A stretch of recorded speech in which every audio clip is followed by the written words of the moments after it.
لیکن آئمہ کے اقوال کی روشنی میں جس چیز کا استحباب ثابت ہوتا ہے، جس پہ علماء کے فتوے بھی ہیں، وہ یہ کہ مستحب ہے کہ پہلی رکعت میں الحمد کے بعد سورہ قدر اور دوسری رکعت میں الحمد کے بعد سورہ توحید پڑھی جائے، اس کا ثواب سب سے زیادہ ہے۔ باقاعدہ وسائل الشیعہ کی چوتھی جلد میں امام زمانہ علیہ الصلوۃ والسلام سے سوال پوچھا گیا، صلی اللہ علیہ محمد۔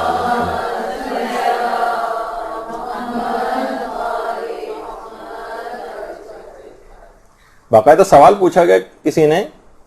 کہ مولا میری جان آپ پر قربان، نماز کی پہلی اور دوسری رکعت میں کیا پڑھوں؟ تو امام نے فرمایا کہ نماز کی پہلی رکعت میں الحمد کے بعد سورہ قدر اور نماز کی دوسری رکعت میں الحمد کے بعد سورہ توحید کی تلاوت کرو۔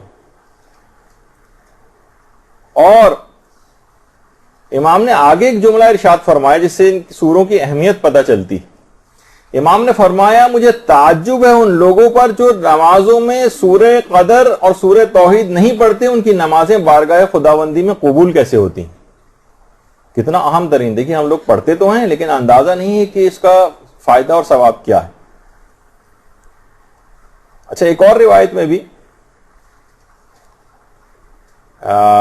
جو اصول کافی کی تیسری جلد کی روایت ہے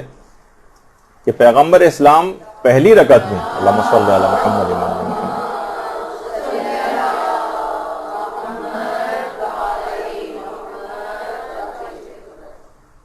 معراج کے سفر کی جو روایت ہے کہ پیغمبر اسلام کو باقاعدہ سفر معراج میں جو پیغمبر نے نمازیں پڑھی تھیں اس میں سورہ قدر اور سورہ توحید کی قرات کرنے کا حکم دیا گیا تھا کہ پیغمبر اسلام جب پہلی رکعت میں وہاں پر نماز سفر معراج میں نماز کے لیے کھڑے ہوئے تو پروردگار کی طرف سے باقاعدہ حکم آیا کہ اے رسول سورہ الحمد کے بعد پہلی رکعت میں سورہ توحید پڑھو۔ اچھا دیکھیے ذرا الٹا حکم، ہمیں جو استحباب کا حکم ہے اس کی وجہ اور بیان ہوئی، لیکن پیغمبر کو پہلی رکعت میں حکم یہ ہوا کہ اے رسول آپ پہلی رکعت میں سورہ توحید پڑھیں۔ پیغمبر اسلام نے الحمد کے بعد سورہ توحید پڑھی، اور جب پیغمبر دوسری رکعت کے لیے کھڑے ہوئے تو پھر پیغمبر کے اوپر وحی آئی کہ اے محمد صلی اللہ علیہ وآلہ وسلم صلی اللہ علیہ محمد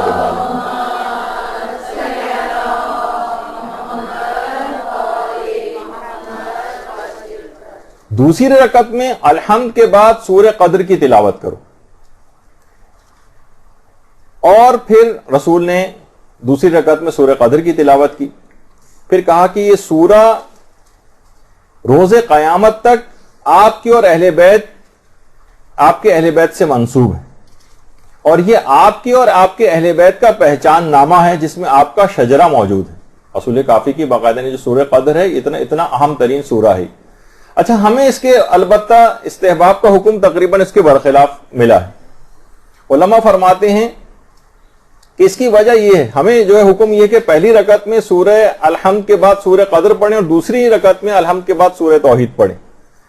فرماتے ہیں کہ پیغمبر اسلام کی ذات اقدس اس قدر قریب ہو گئی تھی سفر معراج میں پروردگار عالم سے، فکان قاب قوسین او ادنی، 2 کمانوں اور اس سے بھی کم کا فاصلہ رہ گیا تھا۔ ظاہر ہے کہ جسمانی فاصلہ نہیں تھا، انہیں قرب کی ایسی منزل پہ پہنچ گئے تھے کہ گویا خالق و مخلوق کے درمیان انتہائی کم فاصلہ تھا۔ تو حکم ہوا کہ اس موقع پر سورہ توحید کو پڑھو، کہ کہا کہ اے رسول سورہ توحید میں میری نسبت کا ذکر ہے، اور دوسری رکعت میں سورہ قدر پڑھو جو تمہارے اہل بیت سے خاص نسبت رکھتی ہے۔ یعنی پہلی رکعت میں پروردگار عالم سے نسبت اور دوسری رکعت میں تمہاری اور تمہارے اہل بیت سے نسبت، اس میں تمہارے اہل بیت کا شجرہ نامہ ذکر ہوا ہے۔ یعنی اس خاص موقع پر پیغمبر اسلام کو یہ حکم تھا۔ ہمارے لیے البتہ وہی حکم ہے جو اس سے پہلے میں نے ذکر کیا۔ تو کیونکہ سورہ قدر کی جب تلاوت کی جاتی تو گویا ہم ان ہستیاں جو اہل بیت سے وابستہ، جو اہل بیت کے اندر شامل ہیں، ان کا واسطہ اور توسل دے کر ہم پروردگار کی بارگاہ میں جاتے ہیں، اور تاکہ ان کے واسطے اور توسل سے ہماری نمازیں قبول ہو جائیں۔ تو دوسری رکعت میں یا پہلی رکعت میں اگر آپ سورہ قدر کو پڑھ رہی ہیں تو گویا آپ ان معصوم ہستیوں کا واسطہ اور توسل اور صدقے کے ذریعے اپنی نمازوں کو قبول کروانا چاہتی ہیں. جس طریقے سے درود کے ذریعے قبول ہوتی ہیں عبادات، اسی طریقے سے سورہ قدر کے ذریعے بھی عبادات کو قبول کروایا جاتا ہے. درود بھیجیے محمد علیہ.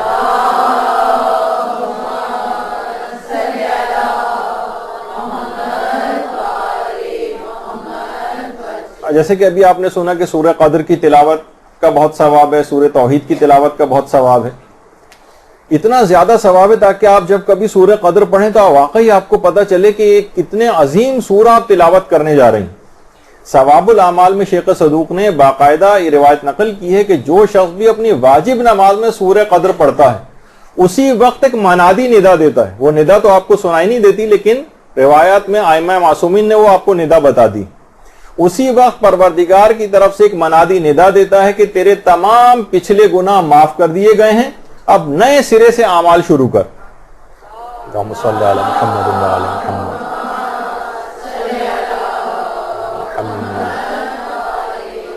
تو سورہ قدر کو پڑھنے سے تمام جب جیسے ہی آپ سورہ قدر کا اختتام ہوگا آپ کے تمام پچھلے گناہ معاف کر دیے جائیں گے. اتنا اہم ترین سورہ ہے، اور صرف فقط نمازی کی حد تک نہیں ہے بلکہ اس سے کہ اتنے فائدے اس کے علاوہ بھی ہیں. کہا جاتا ہے کہ مقروض کے لیے پانچویں امام نے خاص طور پر 2 عمل بتائے ہیں جسے آیت اللہ بروجردی نے اپنی کتاب جامع احادیث شیعہ میں نقل کیا. اگر کوئی بھی شخص مقروض ہے تو وہ 2 اعمال پانچویں امام فرماتے ہیں کہ اگر اعمال انجام دے لے تو اس کا قرض اتر جائے گا. اس میں ایک ہے کثرت کے ساتھ استغفار پڑھنا اور سورہ قدر کی تلاوت کرنا. نمازوں میں بھی سورہ قدر کی تلاوت کریں اور اس سے ہٹ کر بھی سورہ قدر کی تلاوت کریں. کتنا بھی قرض کیوں نہ ہو ان 2 چیزوں سے ادا ہو جاتا ہے. بہت اہم بات ہے یہ، عام طور پر لوگوں کو بتانے والی ہے کہ جو مقروض ہیں اس طرح سے اپنے ان سوروں کی برکت سے اپنے قرضوں کو اتار سکتے ہیں. باقاعدہ مستدرک الوسائل میں ہمارے چھٹے امام کی ایک اور روایت بھی ہے. اللہم صلی علی محمد و علی محمد.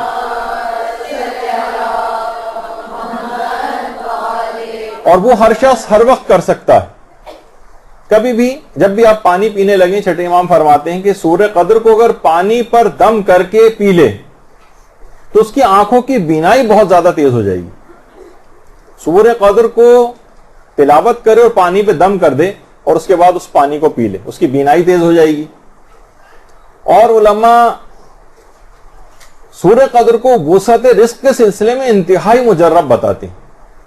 کہ اگر کوئی شخص سورہ قدر کو تلاوت کرے، روزانہ نماز فجر کے بعد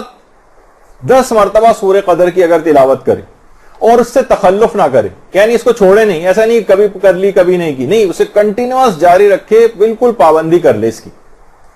تو فرماتے رزق کے سلسلے میں پھر وہ خدا کی قدرت کا مشاہدہ کرے گا. روزانہ نماز فجر کے بعد 10 مرتبہ سورہ قدر کو پڑھنا یہ قدرت خدا کا مشاہدہ کروائے گا. رزق اور روزگار کے سلسلے میں ایسی ایسی جگہوں سے اس کے پاس رزق آئے گا کہ اس کو گمان تک نہیں ہوگا. اور روزانہ اس کی تلاوت رمضان کے روزوں کا ثواب دلواتی ہے اور شب قدر کے احیا یعنی اس کو جاگ کر عبادت میں گزارنے کا ثواب دلواتی. سوچی کہ ایک سورہ قدر آپ پڑھ رہی ہیں ہر نماز میں اور اتنا زیادہ ثواب اس کا، رمضان کے روزوں کا ثواب بھی ساتھ میں مل رہا ہے، پوری رات شب قدر میں جاگ کے عبادت کرنے کا ثواب بھی مل رہا ہے. خود اس کے ثواب کے کوئی حد اور انتہا نہیں شب قدر میں جاگنے کا، وہ آپ کو صرف سورہ قدر کو نماز میں پڑھ کر ہی اتنا ثواب مل جائے گا. یہی وجہ ہے کہ آیت اللہ سید عبد الکریم کشمیری جو عملیات کے سلسلے میں انتہائی مشہور، وہ فرماتے تھے کہ بہت سے اذکار ایسے ہیں اور قرآنی سورے ایسے ہیں جو کسی خاص عدد میں معین نہیں ہے. یہ جتنا بھی زیادہ سے زیادہ آپ پڑھیں آپ پڑھ سکتی ہیں. ان کو کسی عدد میں منحصر نہیں کیا گیا اور ان کو اذکار بے عدد کہا جاتا ہے. بس یہ زیادہ سے زیادہ پڑھیں. بہت ساری چیزیں انہوں نے بتائی اذکار بے عدد میں، مثلا یا اللہ یا اللہ یا اللہ، جتنا بھی چاہیں آپ اس کو پڑھ سکتی ہیں. فائدے اور ثواب بڑھتے ہی چلے جائیں گے، کسی عدد میں منحصر اور معین نہیں. یہ اذکار بے عدد، یا رب یا رب یا رب یا رب یا رب، جتنا بھی سانس جب تک نہ ٹوٹیا پڑھتی ہے جائیں، سانس لے کر پھر دوبارہ پڑھنا شروع کر دیں. لا الہ الا اللہ یہ بھی اذکار بے عدد میں سے، جتنا چاہیں اس کو ہر وقت ہی پڑھتے رہنا چاہیے. یا اللہ یا اللہ یا اللہ یا اللہ جتنا، یہ اذکار بے عدد میں سے. اور فرماتے ہیں 2 سورے بھی اذکار بے عدد میں سے، سورہ توحید اور سورہ قدر، یہ بھی زیادہ سے زیادہ پڑھنے چاہیے، زیادہ سے زیادہ. یعنی عام حالات میں، فقط نمازوں کی حد تک نہیں، عام حالات میں بھی زیادہ سے زیادہ اس کو پڑھتے رہیں، اور کوئی عدد کا بھی تعین نہ کریں کہ اچھا مجھے 5 پڑھنے 3 پڑھنے، جتنا بھی ہو سکے پڑھتے رہیں. اچھا اسی طرح سے خاص طور پر سورہ توحید کے اندر تو ایک فقہی حکم بھی ہے جس سے اس کی اہمیت پتہ چلتی ہے کہ اگر آپ سورہ توحید یا سورہ کافرون میں سے کوئی سا بھی ایک سورہ شروع کر دیں مثلا پڑھنا، تو اگر آپ نے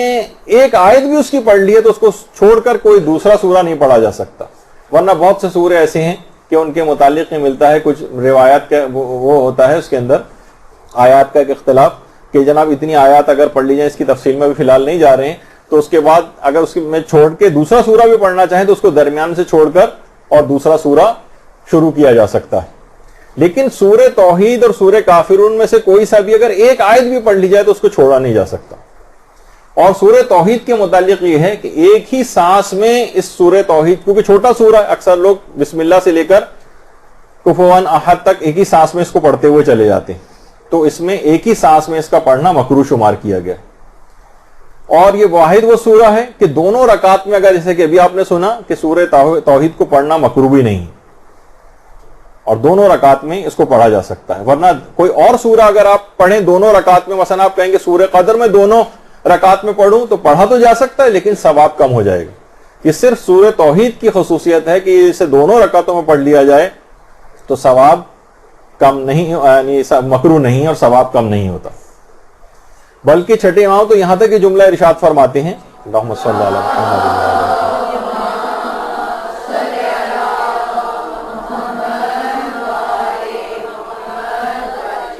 کہ شب و روز کی اگر انسان نمازیں پڑھے اور پنجگانہ نمازوں میں کسی ایک میں بھی سورہ توحید نہ پڑھے تو اس وقت ایک منادی ندا دیتا ہے اور کہتا ہے کہ بندہ خدا تو نماز گزاروں میں سے نہیں ہے. یعنی 5 نمازیں اس کے دن کی ایسی گزر جائیں جس میں ایک میں بھی سورہ توحید نہ پڑھے، اگرچہ اس کی اجازت ہے اس کو، لیکن بہرحال اس کی تاکید اور کے طور پر یہ بات روایت میں کہی گئی کہ ایک منادی ندا دیتا ہے اور کہتا ہے کہ بندہ خدا تو عبادت گزاروں میں سے نہیں. اور کہا جاتا ہے کہ سورہ توحید جو ہے اس کے اسرار اور حقائق کو سمجھنے سے عقل انسانی عاجز ہے، اور فقط صاحبان معرفت ہی اس کے حقائق کو درک کر سکتے ہیں، جو اتنا چھوٹا سا سورہ ہے نا سورہ توحید. اور یہ ایک ایسی امانت ہے کہ سوائے انسان کے کوئی مخلوق اس کو حمل کرنے کی طاقت نہیں رکھتی سورہ توحید کو. اور ہمارے امام زین العابدین علیہ الصلوۃ والسلام فرماتے ہیں، اللہم صلی علی محمد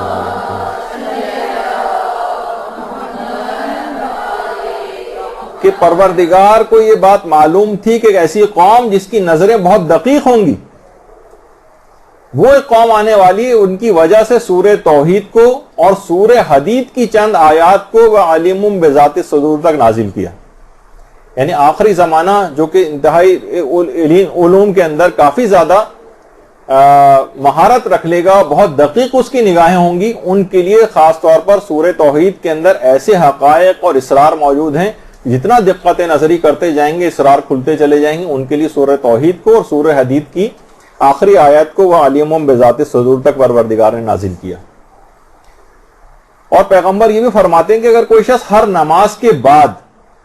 ایک تو نماز کے دوران پڑھنا ہے، ہر نماز کے بعد بھی اگر کوئی شخص سورہ توحید پڑھے، قُلْ هُوَ اللَّهُ أَحَدٌ، تو فرمایا کہ خدا اس کے لیے دنیا اور آخرت کی بھلائی کو لکھ دیتا ہے، اور اس کے اور اس کے ماں باپ کو اور اس کی اولادوں کو بھی بخش دیتا ہے. اللہم صلی علی محمد.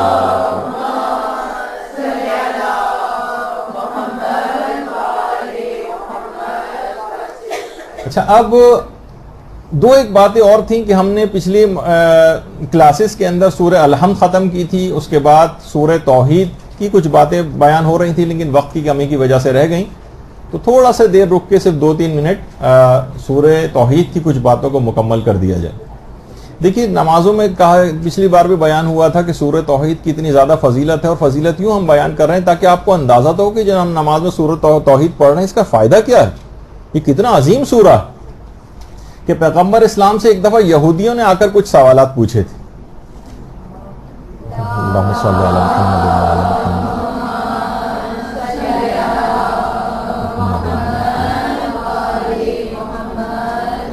تو دیکھیے پیغمبر اسلام ایک لفظ بھی خود سے نہیں کہتے تھے.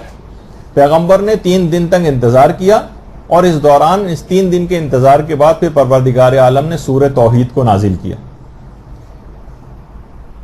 اور اس سے بھی دیکھیے ایک پیغام یہ نکلا کہ شرعی اور دینی باتیں جو ہیں جان بوجھ کر یا من گھڑت طور پر بیان نہیں کر دینی چاہیے جب تک کہ مکمل اس سلسلے میں جو ہے وہ تحقیق نہ ہو جائے. تو پیغمبر نے ان یہودیوں کے سوال کے جواب دینے میں بھی 3 دن تک انتظار کیا، یہاں تک کہ سورہ توحید کو پروردگار نے نازل کیا. اور وہ جو چھٹے امام کی روایت بھی ہے کہ جب پیغمبر کے ایک صحابی سعد ابن معاذ، ان کا جنازہ پیغمبر نے پڑھا تھا تو جبریل 70,000 فرشتوں کے ساتھ ان کی جنازے میں شرکت کے لیے آئے تھے. تو پیغمبر نے جبریل سے پوچھا تھا، یہ جبریل یہ بتاؤ کہ کیا وجہ ہے کہ تم نے اتنی زیادہ بڑی تعداد میں فرشتوں کے ساتھ اس کی نماز جنازہ میں شرکت کی؟ کہا کہ یا رسول اللہ، معاذ ہر حال میں چلتے پھرتے اٹھتے بیٹھتے سواری یا پیدل سورہ توحید کی تلاوت کیا کرتے تھے. درود بھیجیے محمد صلی اللہ علیہ وسلم.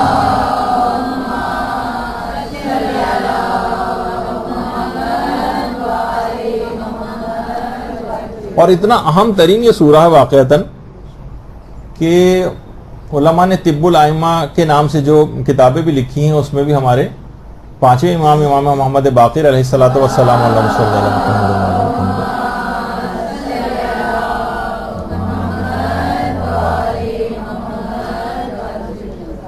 وہ فرماتے ہیں کہ جیسے دانت کا درد اگر کسی کو ہو، یعنی ایک تو دیکھیے نماز کے اندر بھی جو آپ پڑھ رہی ہیں اور عام زندگی میں بھی سورہ توحید، دانت کا اگر کسی کو شدید درد ہے تو درد کی جگہ پر ہاتھ رکھ کر اگر کوئی شخص، امام فرماتے ہیں، ایک دفعہ سورہ الحمد، ایک دفعہ سورہ اخلاص اور سورہ نمل کی آیت نمبر 88 یہ اگر پڑھے گا تو فوراً دانت کے درد میں آرام آ جائے گا. حمد، سورہ توحید اور سورہ نمل کی آیت نمبر 88. بچوں کو بھی یاد کرانا چاہیے. عام طور پر دانت کا درد گھر میں رہتا ہے، ڈینٹسٹ کے پاس ایسے موقع پہ اٹھتا ہے کہ جانا پاسبل نہیں ہوتا ہے. اور یہی علماء فرماتے ہیں یہی والا طریقہ اگر کسی کی آنکھ میں درد ہو تو اس کے لیے بھی یہی ہے، درد والی جگہ کے اوپر ہاتھ رکھے اور حمد اور سورہ توحید پڑھے اور اس کے بعد سورہ نمل کی آیت نمبر 88 کی تلاوت کرے. تو آنکھ کے درد کے لیے بھی بہت مجرب ہے، فوری آرام آ جاتا ہے اس سے. دیکھیے بہت ساری چیزیں ایسی مرتب یہاں پر نہیں ہوتی ہیں، ورنہ لوگ جو پریکٹس کرتے ہیں واقعی حیران ہوتے ہیں کہ جو ہم نے سنا تھا وہ بالکل ایسے ہی اس کو پایا ہے. اسی طرح سے اگر کسی کو بہت شدید بخار ہو، اس کے متعلق علماء نے لکھا کہ اگر سورہ توحید کی 10 تسبیحاں یعنی 1000 مرتبہ اگر کوئی شخص سورہ توحید کی تلاوت کر لے اور اس کے بعد پروردگار کو حضرت زہرا کے واسطہ دے کر دعا کرے، اللہم صلی علی محمد وعلی محمد،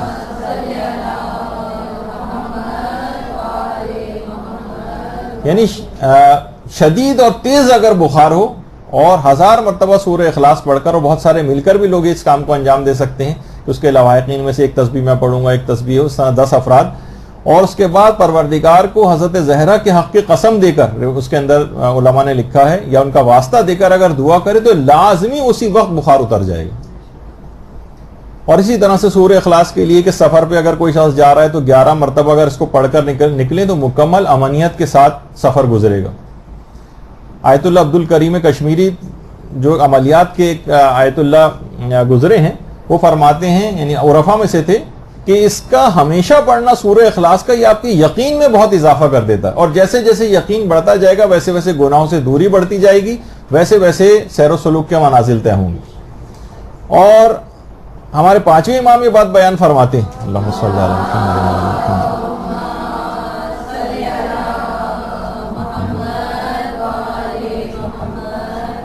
کہ 10 مرتبہ روزانہ اس کو پڑھنا تمام گناہوں کو معاف کروا دیتا ہے. سونے سے پہلے اگر کوئی شخص اس کو پڑھے تو چھٹے امام فرماتے ہیں کہ 50 سال کے گناہوں کو معاف کر دیتا ہے. اصول کافی ہے 50 سال کے گناہ معاف ہو جاتے ہیں فقط ایک دفعہ تلاوت کرنے سے سونے سے پہلے.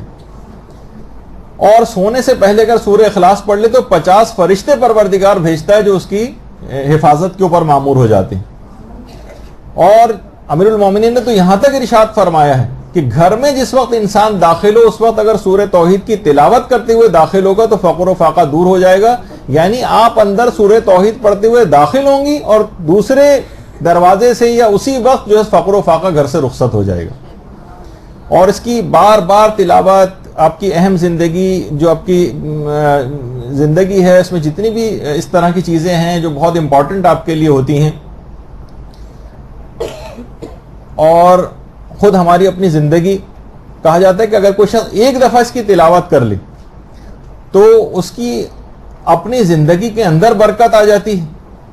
2 بار تلاوت کر لے تو اپنی زندگی پلس اس کے خاندان والوں کی زندگی میں برکت آ جاتی ہے. اور اگر روزانہ 3 مرتبہ تلاوت کر لے تو اپنے خاندان حتیٰ کہ پڑوسیوں تک کی زندگی میں برکت اس سے آ جاتی سورہ توحید کو پڑھنے سے. اللہم صلی علی محمد.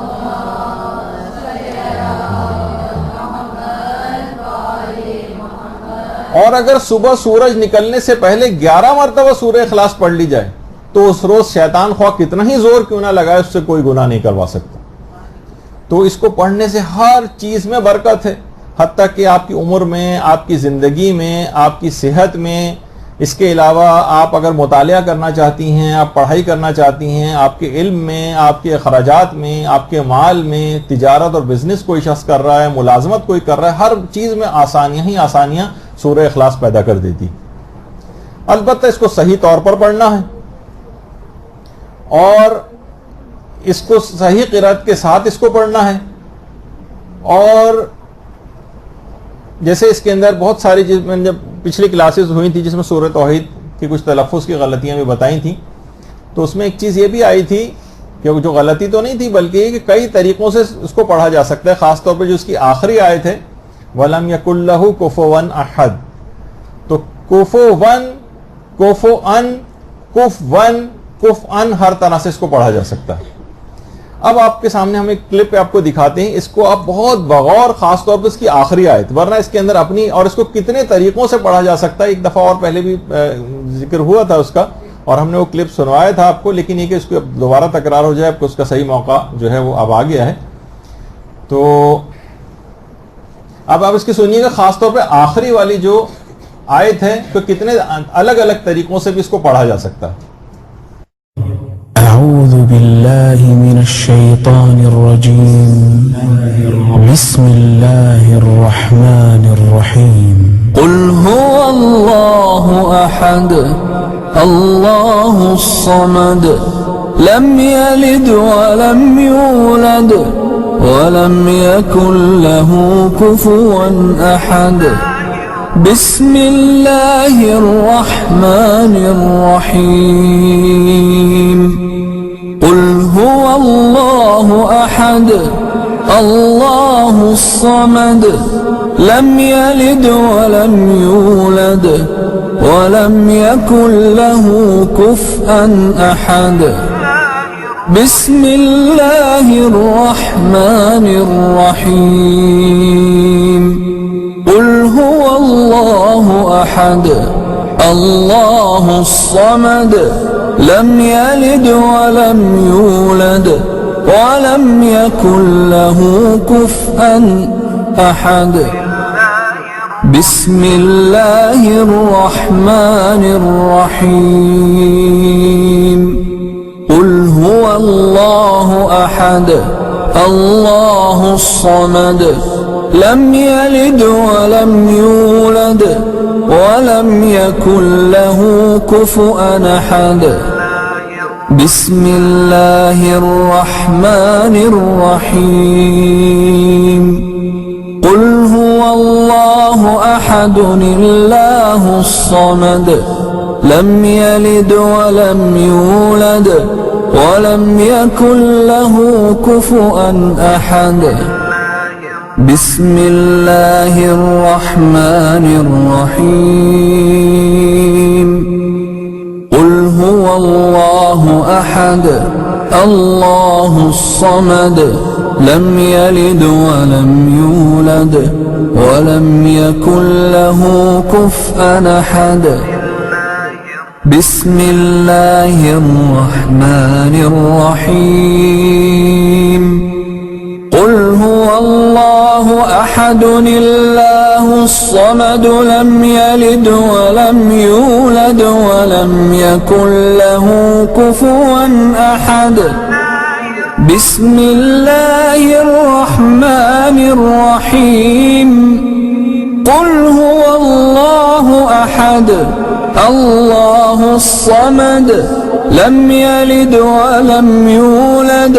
ولم يكن له كفوا أحد بسم الله الرحمن الرحيم قل هو الله أحد الله الصمد لم يلد ولم يولد ولم يكن له كفوا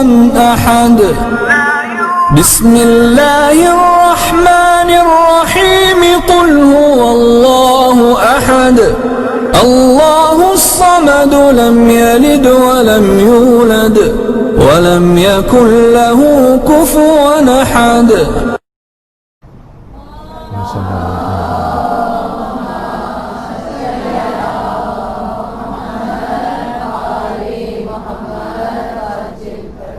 تو آپ نے دیکھا کہ ابھی تو آپ نے بہت کیونکہ تیز رفتاری سے گیا یہ معاملہ، لیکن اگر آپ اس کو سنیں تو کئی طریقوں سے اس کو پڑھ سکتے ہیں، اور علماء بھی اس کو اسی انداز سے پڑھتے رہے ہیں۔ اب آپ کو ایک کلپ اور بھی دکھاتے ہیں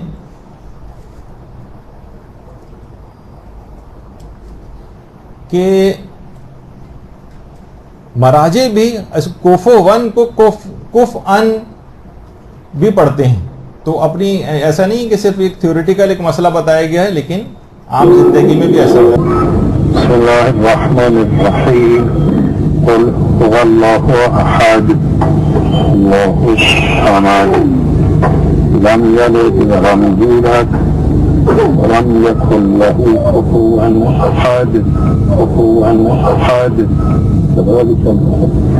بسم اللہ الرحمن الرحیم قل هو اللہ احد اللہ الصمد لم یلد ولم یولد ولم یکن له کفوا احد برحمتك يا أرحم الراحمين وصلى الله على محمد وآله الطاهرين